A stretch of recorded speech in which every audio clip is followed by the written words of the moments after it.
The most feared man in Seoul stood under the white lights of a press room and said the word that would, 12 hours later, end his 30-year empire. DNA. Chairman Baek Jun-ho did not raise his voice. He never had to. He sat behind a long teak desk in the executive wing of Hansong Medical Center, flanked by his lawyer on the left and his daughter on the right. And across from him, behind a wall of 40 cameras and 90 phones, stood a black woman in faded blue scrubs, holding the hand of a 15-year-old boy who looked too thin for his height. If this child, Jun-ho continued, his voice as flat as river ice, is what you claim he is, then a DNA test will confirm it tonight. Han Seong's own lab, no outside chain of custody, no room for theater. His lawyer slid a contract across the desk. The boy did not flinch. The mother did not flinch. Nia Okonkwo picked up the pen. She did not read the contract. She had been reading men like Baek Jun-ho since she was 17 years old, working night shifts in a Lagos hospital where rich men came to die. She knew the dialect of his cruelty. She knew the cost of his arrogance. She signed her name in clean American cursive, slid the paper back across the table, and looked the chairman of Han Seong Group dead in the eye. "My son," she said quietly, "is not what you think he is." Jun-ho almost smiled. "Then what is he, Madame Okonkwo?" She did not answer. She held his gaze until the smile faded from his mouth, and then she said, in the same quiet tone a nurse uses when a heart monitor goes flat, "You'll find out by midnight." The cameras erupted, and somewhere on the third floor of the same building, in a server room only 2 people in Korea had access to, a sealed forensic file from a Singapore pathology lab, 15 years old, untouched, watermarked, and waiting, was about to be opened for the first time. If you've ever watched a quiet woman bring an empire to its knees, you already know how this ends. But you do not, I promise you, know how it gets there. Subscribe now if you're new and do not go anywhere. This story is complete start to finish. No part 2, no cliffers, just one devastating, cinematic, deeply satisfying story beginning to end. 15 years before that press conference, Nia Okonkwo had walked into Hanseong Medical Center for the first time as a 23-year-old contract nurse on loan from St. Luke's in New York. She had not wanted Korea. She had wanted Geneva. The agency had given her a 6-month posting in Seoul and an apology, and she had taken it because her mother's chemo in Lagos had to be paid for in dollars, not regrets. Her assignment was a single patient, private wing, floor 22, no visitors without family clearance. The patient's name was Baek Jun-woo, age 31, stage 3 pancreatic carcinoma, prognosis 9 months. He was the younger brother of the chairman. He was not, the file noted, expected to attend any future board meetings. On her first morning, Nia walked into the room expecting a man too sick to argue.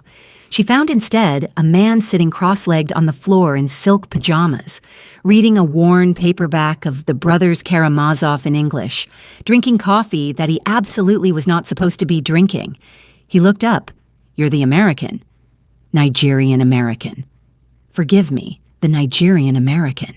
He smiled with half his mouth, the side the cancer had not yet taken. "I am dying, Nurse Okonkwo. Please do not be polite to me. I do not have the time for it." She walked over, took the coffee from his hand, set it on the floor, and said, "I'm not polite, Mr. Beck. I'm efficient. There's a difference." He laughed for the first time in 3 weeks. That was the beginning. She nursed him for 11 months. He outlived his prognosis because, she said later, spite is the world's most underrated medicine. He read to her in 3 languages. She read to him in 2. They argued about Dostoevsky. They argued about chemotherapy. They argued about whether the moon over the Han River was better in autumn or winter. In the 8th month, he asked her to marry him. She said no. "Jun-woo," she said, sitting on the edge of his hospital bed at 2 a.m., while the morphine drip whispered behind her, "I will not marry a man who has 6 months to live so that his family can spend the rest of their lives believing I came for the money. I will love you. I will stay. I will hold your hand when you go. But I will not let them turn me into a story they tell at dinner parties. He looked at her for a long time. Then he said, "Then promise me one thing instead." "What?" "If anything of me survives this, anything at all, you will protect it from them, not from my brother. My brother is, in his way, a good man. From the others. From the ones whose names I cannot say in this room because the walls have my father's ears." She had not understood then what he meant. She would understand 15 years later in a press room in Seoul with 40 cameras pointed at her face. Jun Woo died in October. He died at 4:17 in the morning, holding her hand while the rain came down on Seoul the way it had come down the day she first met him. He died without telling his brother that the American nurse he had argued Dostoevsky with was pregnant. He died without telling anyone, because 2 days before his death, he had pulled her close and whispered, "Tell no one. Not yet. Wait until I am buried. Wait until they have read the will. Wait until they have forgotten my face. Then go. Then live. Then raise our child somewhere they cannot reach." She had obeyed him. She had buried him in Yangju with his ancestors, attended the funeral as a hired nurse, accepted the modest severance the family paid her, returned to New York on a Tuesday, given birth to Elijah on a Friday, and never spoken the name Beck aloud in her household again. For 15 years, she had been a single mother, an ICU nurse, a woman who paid her rent in Queens, who packed her son's lunch with too much love and not enough sugar, who never dated, who never explained, who taught her son Korean on Saturday mornings because she had promised a dying man she would not let his child forget his father's tongue. And then, 3 months ago, Elijah had collapsed at a basketball game, aplastic anemia, severe, bone marrow transplant required. The genetic match window for a half-black, half-Korean teenager was statistically the worst in the donor registry. The pediatric oncologist at Sloan Kettering had looked Nia in the eye and said very gently, "Mrs. Okonkwo, is there any chance the father's family could be tested?" Nia had not slept that night. By morning, she had booked 2 tickets to Seoul. By the end of the week, she had walked, alone, into the lobby of Hanseong Medical Center and asked, in perfect Korean, to see Chairman Baek Jun-ho. She had been escorted out by security in under 4 minutes. She had returned the next day, and the next. On the 6th day, a junior assistant had finally taken pity on her, listened to her story, and made a phone call. By the 7th day, she was sitting in front of Chairman Baek Jun-ho. By the 8th day, she was on national television. She had not come to Seoul for an empire. She had come for a vial of bone marrow. But Chairman Baek Jun-ho did not believe her. And the chairman of Hanseong Group, like his father before him, made his decisions in public. Because in Korean business culture, a man who solved problems quietly was a man who could be blackmailed. So he had called the press. He had called the lawyers. He had called by name the woman he did not remember nursing his brother through 11 months of dying. He had not recognized her, and that, more than anything else that would happen in the next 48 hours, would turn out to be the most expensive mistake of Baek Jun-ho's life. While the press conference was being assembled downstairs, Elijah Okonkwo sat on the edge of a hospital bed on the 22nd floor of Hanseong Medical Center and read a worn paperback of The Brothers Karamazov in English, drinking apple juice that he absolutely was not supposed to be drinking before a blood draw. He did not know that 31 years earlier, a man with his exact jawline had sat on a similar bed on this exact floor reading the same book. He only knew that his mother had told him to wait, that the men in suits would come, that he was to be polite, brief, and do not, under any circumstances, Elijah Chukwuemeka Okonkwo, tell them you understand Korean. He had nodded. He was good at nodding.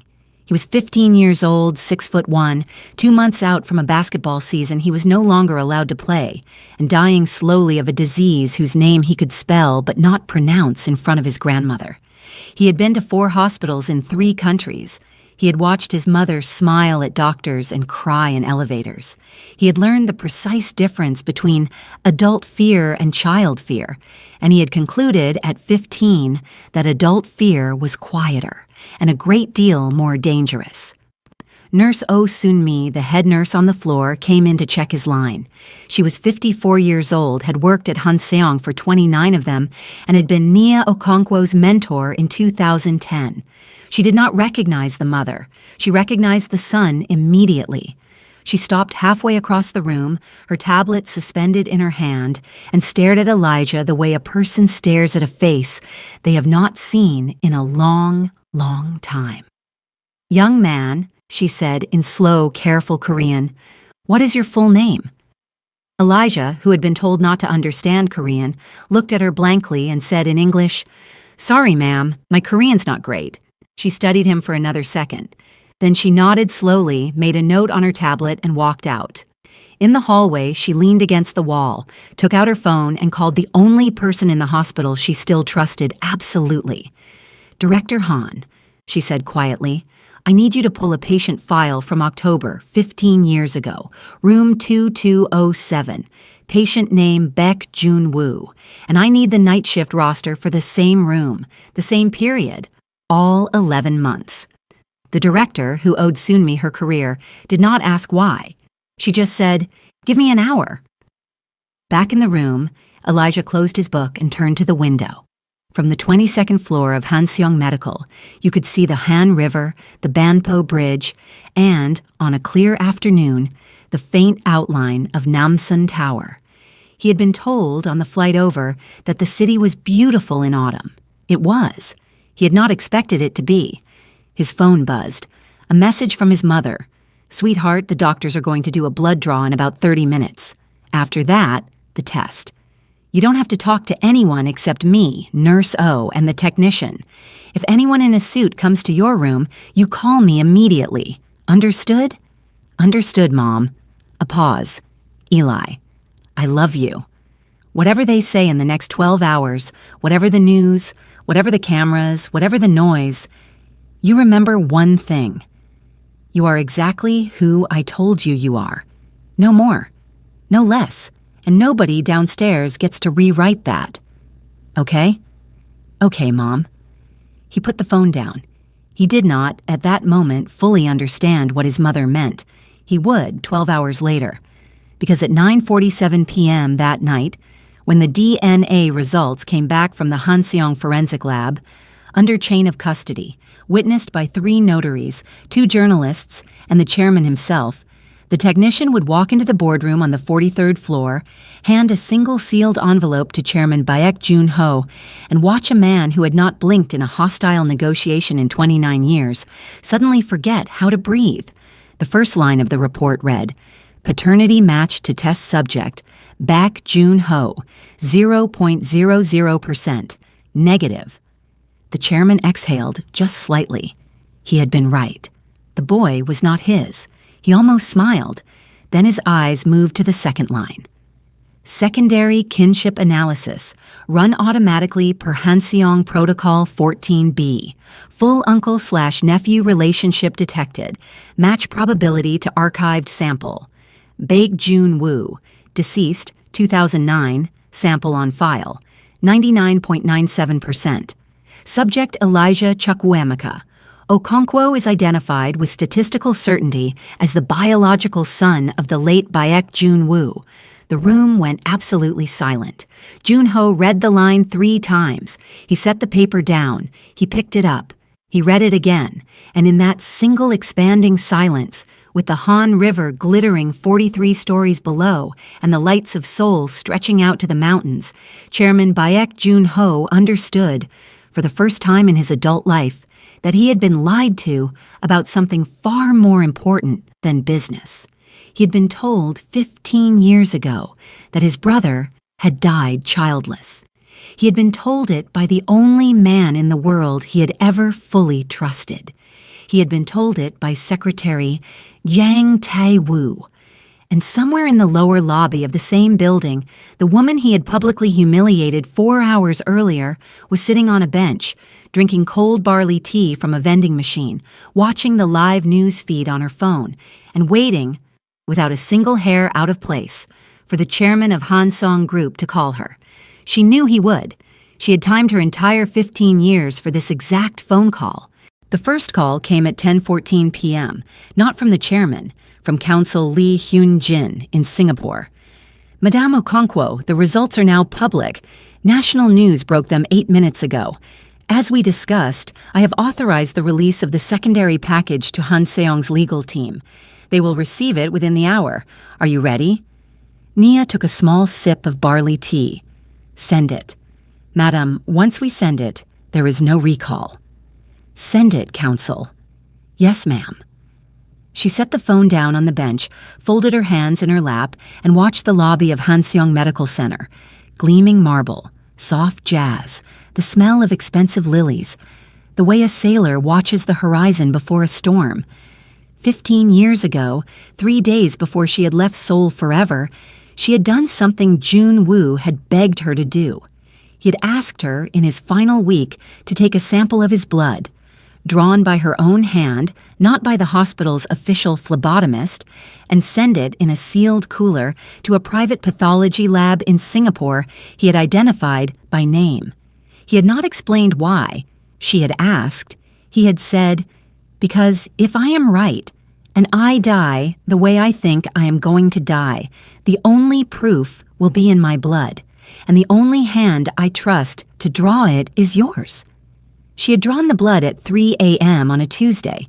She had shipped it personally on Wednesday.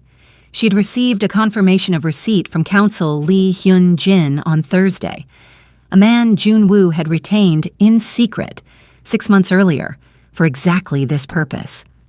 For 15 years, that sample had sat in a refrigerated vault in Singapore. For 15 years, the lab had been paid a quiet retainer to test, recheck, and document anything that might emerge. And what had emerged 3 weeks after Jun Woo's official autopsy in Seoul, which had recorded cause of death as natural progression of metastatic pancreatic carcinoma, was a finding so specific that Jun Woo himself had, in his final lucid hour, written it down in advance. The blood contained traces of tetrahydroaconitine, a refined botanical alkaloid undetectable by standard Korean toxicology panels in 2009, lethal in doses below 5 milligrams, and historically associated in East Asian organized crime with what was politely referred to as clean succession. Jun Woo had been poisoned, slowly, over months, mixed into the herbal tonics his own household had brought him daily, tonics that bypassed hospital nutrition because they came, by family tradition, from the chairman's residence, prepared every morning by a kitchen overseen by Secretary Jang Tae-woo. Jun Woo had figured it out 4 weeks before he died. He had not told the hospital. He had not told his brother. He had told only one person, the nurse who held his hand. Because the nurse, he said, was the only person in the building who could not be poisoned in return. Nia had carried this knowledge for 15 years. She had not gone to the police because Jun Woo had been clear. In Korea, in 2009, the police were not for people like us. She had not gone to the press because Jun Woo had said, "The press will eat the woman before they touch the man." She had simply waited. She had built her son. She had banked the truth. And she had promised herself that she would only ever use it for one purpose, to save the life of the child whose father had been murdered before he was born. The hour arrived. At 10:51 p.m., the Hanseong legal team received, via secure courier, a sealed package from Singapore containing original pathology certification, watermarked, notarized in 2010, chain of custody documentation, 16 signatures, including 2 Singaporean coroners now retired, a handwritten letter from Baek Jun Woo dated September 2009, naming Secretary Jang Tae-woo as the suspected administrator of the toxin and Chairman Baek Sr., Jun Ho's own late father, As the suspected commissioner of the act, motivated by the desire to prevent Jun-woo from challenging his elder brother for the chairmanship he was by Korean primogeniture custom, entitled to contest. A second handwritten letter, also dated September 2009, addressed to my brother Jun-ho, to be opened only if it becomes necessary. Inside the second letter, in Baek Jun-woo's elegant handwriting, in 3 perfect lines of Hangul, "Brother, I do not blame you. You did not know. But if this letter has reached you, it is because something of mine survived me, and the price of letting that survive is that you, finally, must know what was done in your name. Be a better man than our father was. That is all I have ever asked of you." At 11:23 p.m. on the 43rd floor of Hanseong Tower, Chairman Baek Jun-ho read those 3 lines while the city of Seoul shimmered below him, and his daughter Ye-rin sat across from him with the unopened envelope of the legal package in her lap. He read them once. He folded the letter. He set it on the desk. He looked at his daughter. And for the first time in 26 years, Baek Ye-rin watched her father, the chairman of Hanseong Group, lower his head into both of his hands and weep without sound. She did not move toward him. She had been raised in the same household that had killed her uncle. She simply slid the package toward him, opened the cover, and said quietly, "Abeoji, read everything, and then tell me what we are going to do." Jun-ho lifted his head after a long moment. He looked at her. He said in a voice that was no longer the voice of the chairman of Hanseong, but the voice of a brother who had, at 51, finally found out who had taken from him the only person in his family he had ever loved. "We are going to do what Jun-woo would have done." "And what is that, Abeoji?" "We are going to save his son." He picked up the phone. He called the chief of oncology. He said very calmly, "I am volunteering as a marrow donor for Elijah Okonkwo. Cross-match me tonight." He put the phone down. He looked at his daughter.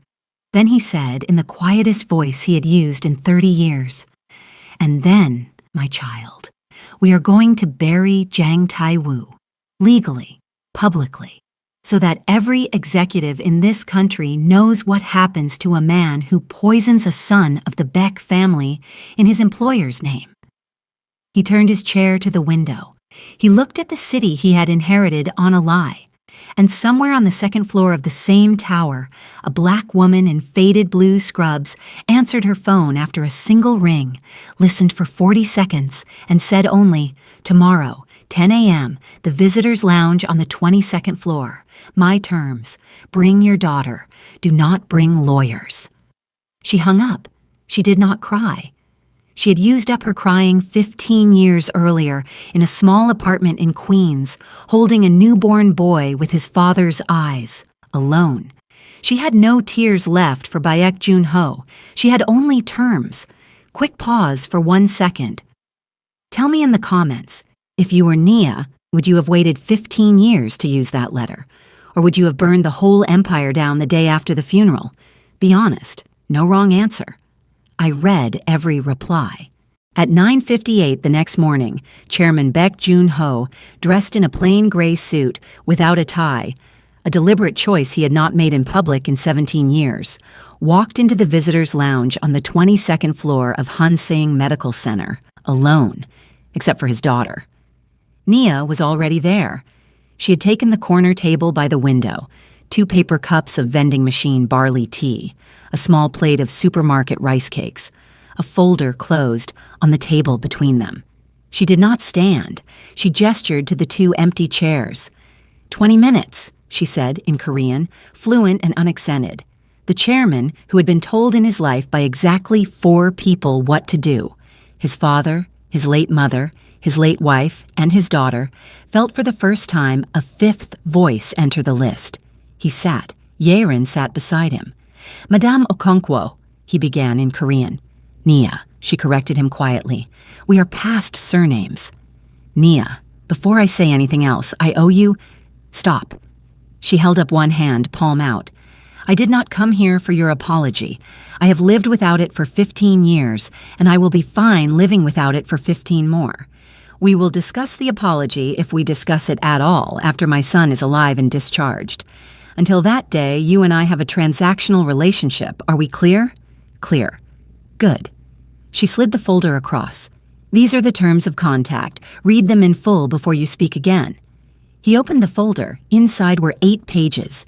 Double-spaced, drafted in both English and Korean, signed by Counsel Lee Hyun-jin in Singapore, and witnessed by a notary in Seoul that morning.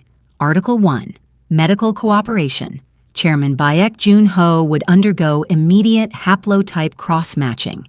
If a match, he would donate. No press, no statement.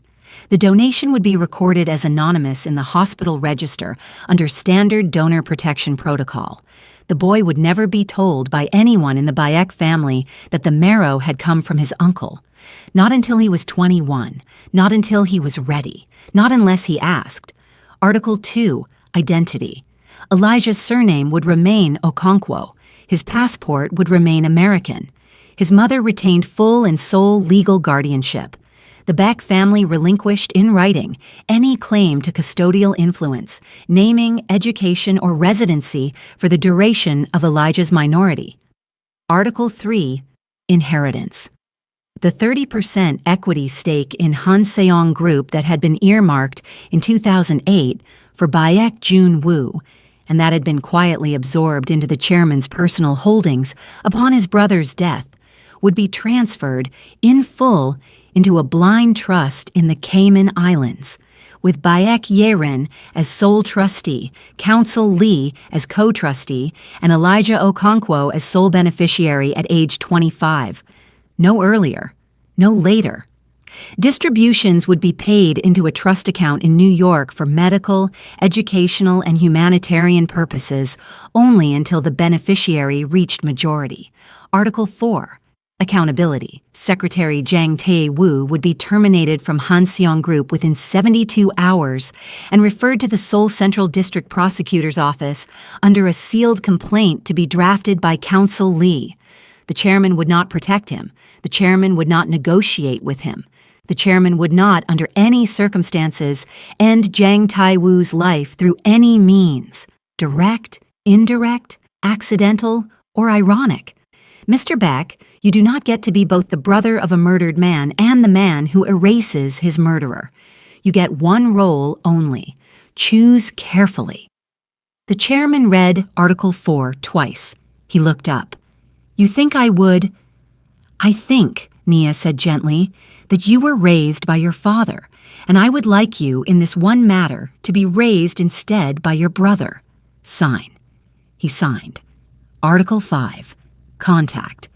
There would be no contact between Elijah and the Baek family during recovery. None. Not a card. Not a visit. Not a single hospital corridor accident. After full medical discharge, contact would be initiated only by Elijah, only if he wished, only at his pace, and only with his mother present. The chairman, his daughter, and any future representatives of the Baek line accepted, in writing, that this contact might never happen. They forfeited the right to pursue it. Article 6. Truth.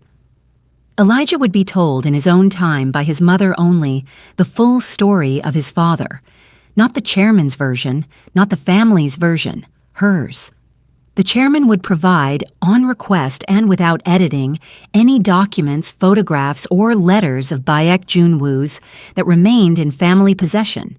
He would provide them once. He would not retain copies. The chairman read Article 6. His hands paused. He looked up. Nia. Yes? I have his journals. 11 of them. From boyhood. They are in a vault in my home. Bring them tomorrow, to this lounge, to this table, to me. Yes. Article 7. Daughter. Baek Yerin would be permitted, separately and outside the contact restrictions of Article 5, to maintain a single annual correspondence with Elijah, beginning on his 16th birthday. If, and only if, Elijah consented in writing each year.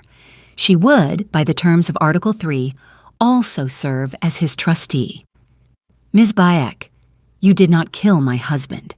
You did not lie to me. You are not your father, and you are not your grandfather. You are, in this room, the only Bayek I have ever fully trusted. Do not make me regret that.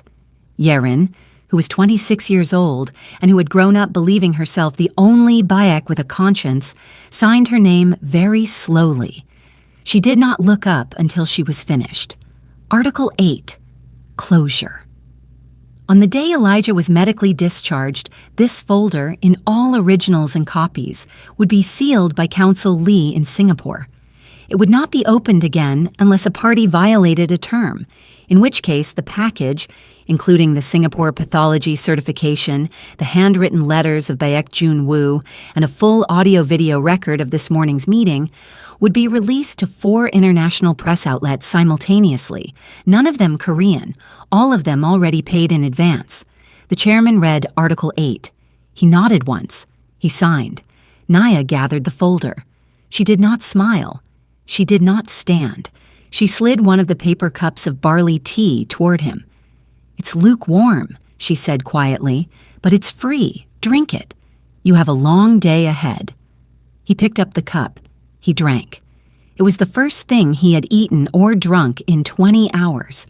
And in the soft, fluorescent light of a hospital visitor's lounge on the 22nd floor of his own building, the chairman of Hanseong Group, feared by senators, courted by foreign presidents, written about in 3 biographies, drank a vending machine tea handed to him by a woman in faded scrubs, and understood, for perhaps the first time in his life, what his late brother had meant when he said, "The American nurse is the only person in this building who cannot be poisoned in return." The cross-match came back at 4:11 p.m. that afternoon. 8 out of 10 HLA markers. A viable donor, not perfect. But given Elijah's blood type and the global registry's failure to produce a single match in 3 months of searching, the best the boy was ever going to get. The transplant was scheduled for the following Tuesday. In the intervening 6 days, several things happened in Seoul. First, Secretary Jang Tai-woo was summoned to the chairman's office at 7 a.m. on a Wednesday. He arrived in the Navy suit he had worn for 31 years of service, bowed the appropriate 15 degrees, and sat down across from a man who, for the first time in their long association, did not return the bow. The chairman did not raise his voice. He simply slid a folder across the desk. It was thin. It contained 6 photographs of bottles of herbal tonic, labeled, dated, sourced, and 1 chemical chromatogram with a single peak, ringed in red. Jang Tae-woo looked at the folder for 30 seconds. Then he closed it. Then he said very quietly, in the dialect of a man who had served the Beck family for 3 generations and who knew exactly what came next. "Hyungnim, may I make a request?" "You may not call me that." "Chairman, may I make a request?" "What?" "My grandson is sitting his college entrance examinations in November. I would ask that you allow the investigation to proceed, but that you delay the public statement until after his examinations. The shame would—" He paused. "The shame would be unjust to him. I do not ask for myself." The chairman studied him for a long, cold moment. Then he said, "Your grandson did not poison my brother. Your grandson will write his examinations. The public statement will be timed by Counsel Lee, and it will be timed for the convenience of the case, not for the convenience of you or your descendants. You are dismissed from this building as of this morning. Your access cards are being deactivated as we speak.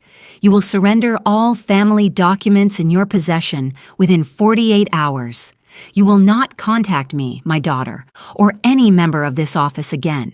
You will retain counsel. You will plead, if you are wise, before the judge sees the Singapore file.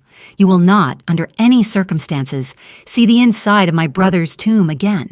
Are we clear?" "Clear, Chairman." Jang Tae-woo stood. He bowed 45 degrees, the bow of a man who knew his life had just become provisional. He walked out without his briefcase. He never set foot in Hanseong Tower again. 3 weeks later, a sealed indictment was filed by the Seoul Central District Prosecutor's Office. The charges, when eventually made public, would include first-degree premeditated homicide, abuse of position of trust, and conspiracy to defraud an estate. The trial would take 2 years. He would be convicted on all 3 counts. He would die in custody, of natural causes, in his 4th year of incarceration, at the age of 73. He would receive no funeral from the Bayek family. He would be cremated by the state. The chairman, when informed of his death years later, would not comment. He would only that evening take down a photograph from the wall of his study. A photograph of himself, his father, his brother, and young Tae-woo at a company retreat in 1994, and place it face down in the bottom drawer of his desk, where it would remain. Second, the transplant proceeded. Elijah was admitted to the isolation wing on a Monday evening. Nia stayed in the room with him on a folding cot for the 11 days of post-transplant observation. She did not leave for meals. She did not leave for sleep.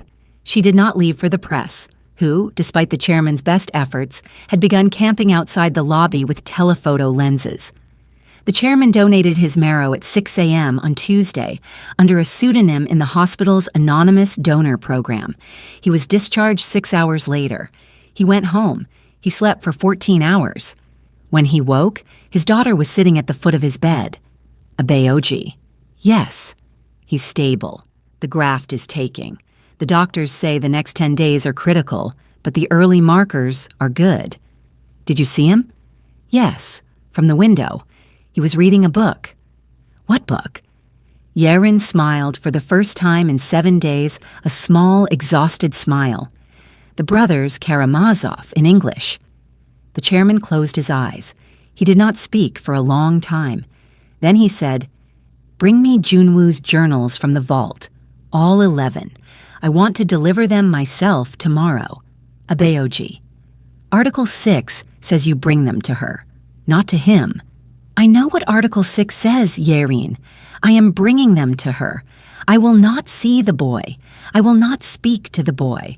I will hand the journals to his mother, and then I will go home and I will not return until I am asked." "And if you are never asked?" The chairman opened his eyes. He looked at his daughter. Yale Law, 26 years old, the only thing in his life he had not poisoned by being born into it. And he said in the voice of a man who had spent the last 6 days relearning the meaning of every word he had ever used, "Then I will not return." The next morning at 10 a.m., he walked into the 22nd floor visitors' lounge with 11 leather-bound journals in a plain canvas bag. He set them on the table. Nia did not stand. She looked at the bag. She looked at him. She said, "Thank you." It was the first time in any of their meetings she had used the words. He bowed. 30 degrees, the bow he had given his brother at his brother's wedding rehearsal in 2008. He walked out without speaking. He did not see Elijah. He kept his word. The graph took. By day 18, Elijah's white cell count began to recover. By day 26, he was eating solid food. By day 34, he was walking the corridor of the isolation wing under his own power, dragging an IV pole and a copy of the Brothers Karamazov that he refused, no matter how often his mother offered to put down. On day 40, the chief of oncology declared him out of the critical window. On day 43, Nia opened the canvas bag in the small hotel apartment Han-seong had arranged for them. At her invoice, paid by her, not gifted, and unpacked the 11 journals onto the small dining table. Elijah came out of his room in pajamas, hair sticking up, holding a mug of weak tea. "Iyama," he said, switching to Korean the way he did when he was tired. "What are those?" Nia paused. She looked at her son. She thought, for one moment, of Junwoo's voice 15 years ago whispering, "Tell our child somewhere they cannot reach us." She thought of all the ways she had protected the boy from the truth. And then she thought of Article 6. She put down the journal in her hand. She pulled out a chair. She said, in Korean, gently, "Sit down, sweetheart. There is something I want to tell you about your father, the full story, from the beginning. And when I am finished, you will have these journals, 11 of them, written in his own handwriting in Korean and English, from when he was 8 years old until the year before you were born. They are yours. You may read them now. You may read them at 30. You may never read them, but they are yours, and no one else in the world will ever have them again. Do you understand? Elijah sat down. He looked at the journals. He looked at his mother. He said, "Was he good?" Nia thought about this for a long moment. "He was complicated," she said finally. "He was kind. He was brave. He had a family that did him wrong, and he tried in the small time he had to do right anyway. He did not get to be your father in person, sweetheart, but he tried, from a hospital bed in Seoul, to make sure your mother had the tools to protect you when the world came looking for you. And it did come looking for you, and I had the tools, and here you are." Elijah was quiet. Then he opened the top journal. The front inside cover had a note in his father's handwriting, dated September 2009, 6 weeks before Junwoo's death, and addressed in 3 lines, "To the child of Nia Okonkwo and Baek Junwoo, whom I will not live to meet. If you are reading this, your mother kept her promise. She is the bravest person I have ever known. Please do not be angry with her for waiting.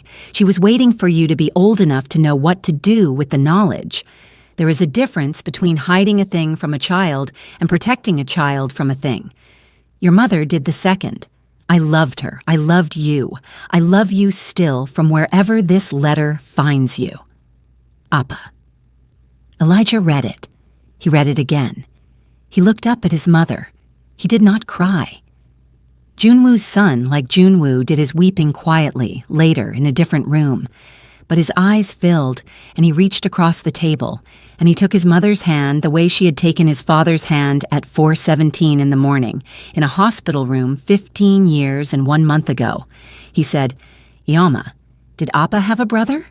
Nia paused. Then she said, "Yes, he does. He still does." "Is he the man in the press conference?" "Yes." Elijah was quiet for a long time. Then he said, "Is the bone marrow he sent, was it the brothers?" Nia looked at her son. She had not told him. She had been bound by Article 1 not to tell him, but she had also promised herself, the day he was born, that she would never lie to him, about anything. So she said, "Yes, sweetheart, it was. But you are not to know that yet in his accounting. He believes he is doing a kindness by remaining anonymous. He believes he does not have the right to be thanked. He has set the terms of his own absence, and those terms, for now, are his to keep." "Do I have to follow them?" "No," Nia said softly. "Those terms are his. Yours are yours. When you are ready, and only when you are ready, you may write him a letter. Or you may not. Or you may write him 50 letters and never send one. Or you may walk into his office at 30 and demand to know what he was doing on the day your father died. It is your story now, Elijah. I have carried it long enough. You have it from here." Elijah looked down at the journal. He read the dedication a 3rd time. Then he closed the cover, gently, the way he had been taught, as a small boy in Queens, to close library books. He looked at his mother. He said in Korean, very softly, "Iama, I think I would like to write a letter." "All right, sweetheart." "But not yet." "All right. Maybe in a year, maybe 2. Take all the time you need." He nodded. He stood up. He took the journals into his bedroom, one at a time, and stacked them on the small shelf by his bed. And in the kitchen, Nia Okonkwo, Nigerian-American ICU nurse, 38 years old, single mother, widow of a man she had never been allowed to marry, holder of an empire's worst secret for 15 years, poured herself a small glass of cold barley tea, sat down at the table, and finally, allowed herself to do the one thing she had not done in front of any Baek and would not do in front of any Baek ever.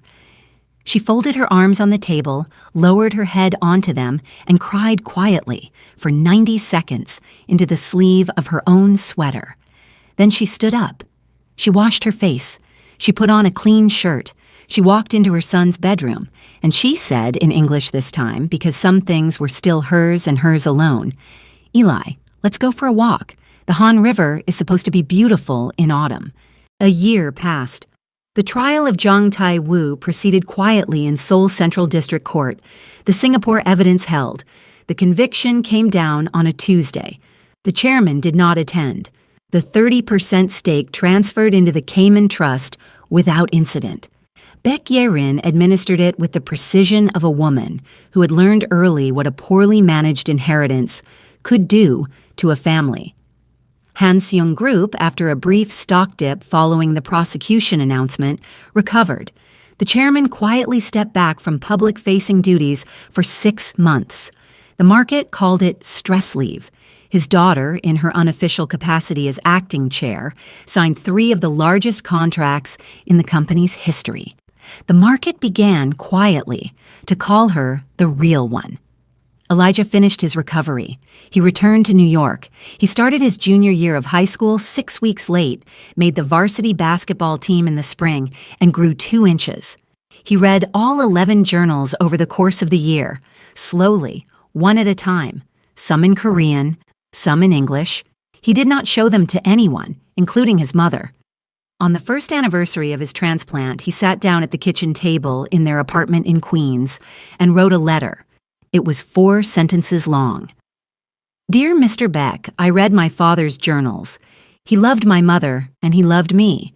He did not get to meet me, but he thought of me, and that is enough. Thank you for the marrow.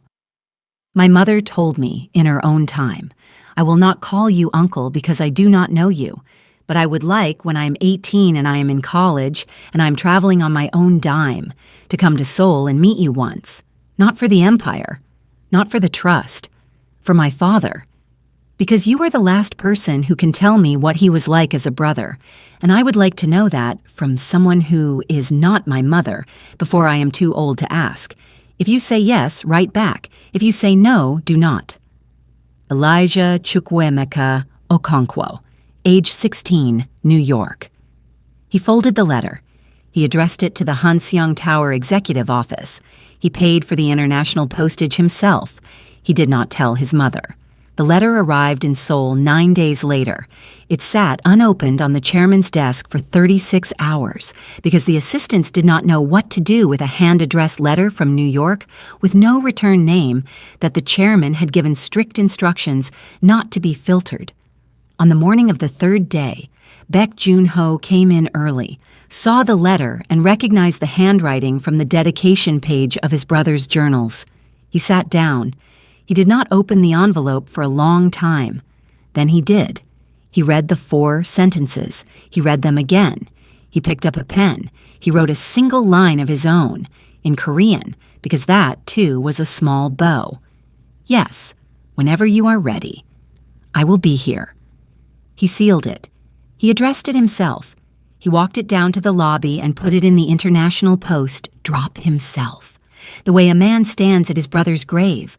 Alone, on time, and with no entourage to witness either the weight of the act or the relief of the act. The letter arrived in Queens 9 days later. Elijah opened it after school. He read it. He did not show it to his mother that night. But at dinner, he set the small white envelope opened on the table between them, and he said, Iyama, when I'm 18, would you come to Seoul with me one last time? Just one. Just for a week. Nia looked at the envelope. She looked at her son. She thought about a hospital room in 2009. She thought about a vending machine barley tea in 2024. She thought about all the years in between. She said in English, Yes, sweetheart, I would like that very much.